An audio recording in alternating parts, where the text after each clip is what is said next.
Эндэр дээр сэлхүү би эндээ сэлхүү.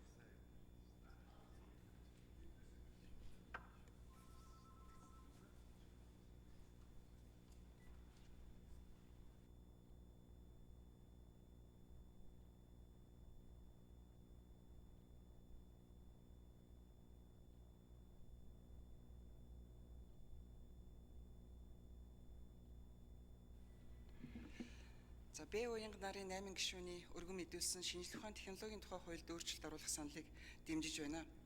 Тус нэмэлт өөрчлөлтөөр нэгдүгürt эрдэм шинжилгээний судалгааны тайлангийн нэгдсэн сан хөгжүүлж, судалгаа шинжилгээний бүтээлийг олонний хүртэл болгох нөхцөлийг бүрдүүлэх зохицуултыг оруулж ирж байна. Энэ бол салбарын эрдэмтэн судлаачдын бүтээсэн мэдлэгийг нэгдсэн сангаас үе үеийн судлаач, үйлдвэрлэгчид түгээх, улмаар мэдлэгийн хоригдлыг бий болгох нэн татаа боломж бүрдэж байна гэж мөн цагаа олсон шийдвэр боллоо гэж үзэж байна. Монгол улсыг 2021-с 25 онд хөгжүүлэх 5 жилийн үндсэн чиглэлийн хэрэгжилтийн тайланд дурдсанаар манай эдийн засагт түүхийн эдээ боловсруулан эцсийн бүтээгдэхүүн үйлдвэрлэх технологийн түвшин сул, голдуу технологийн агуулмжгүй бүтээгдэхүүн зөнхөлж байна гэж дүгнжээ. Экспортод гарч байгаа бүтээгдэхүүний дийлэнх нь нам технологийн бүтээгдэхүүн байгаа.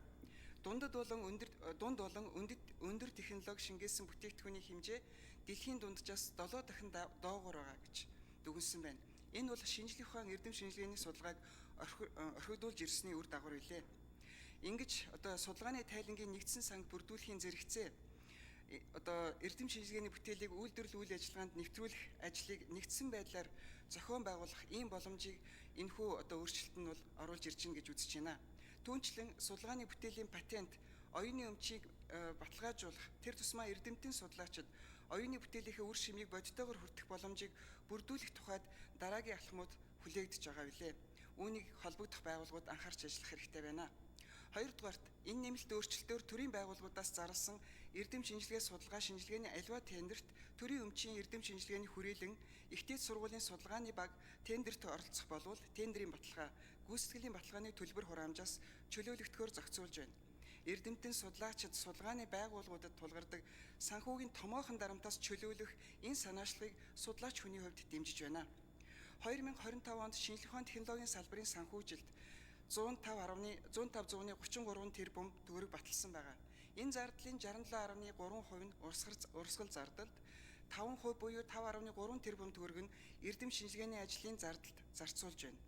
Сүүлийн 10-ад жилд эрдэм шинжилгээний ажлын зардалд тогтмол 12 тэрбум орчим төгрөг төсвөлж ирсэн бөгөөд энэ нь бол огт нэмэгдээгүй бөгөөд нэг судалгаанд дунджаар 14.8-аас 19 сая төгрөгийг зарцуулж ирж байна гэсэн ийм тооцоо байна.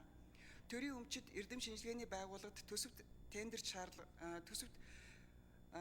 төрийн өмчийн эрдэм шинжилгээний байгууллагуудын төсөвт тендерт оролцох тохиолдолд төлөх тендерийн хураамж, гүйцэтгэлийн баталгааны хураамжийн төлбөр зардал огт тусдаггүй.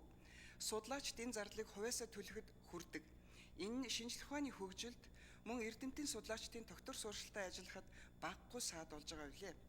Нэгдсэн үндэсний байгууллагын хөгжлийн хөтөлбөрөөс гаргадаг дэлхийн мэдлэгийн индексийн үзүүлэлтээр Монгол улс 2024 онд 47 оноогоор 141 орноос 65 дугаар байранд орсон байна.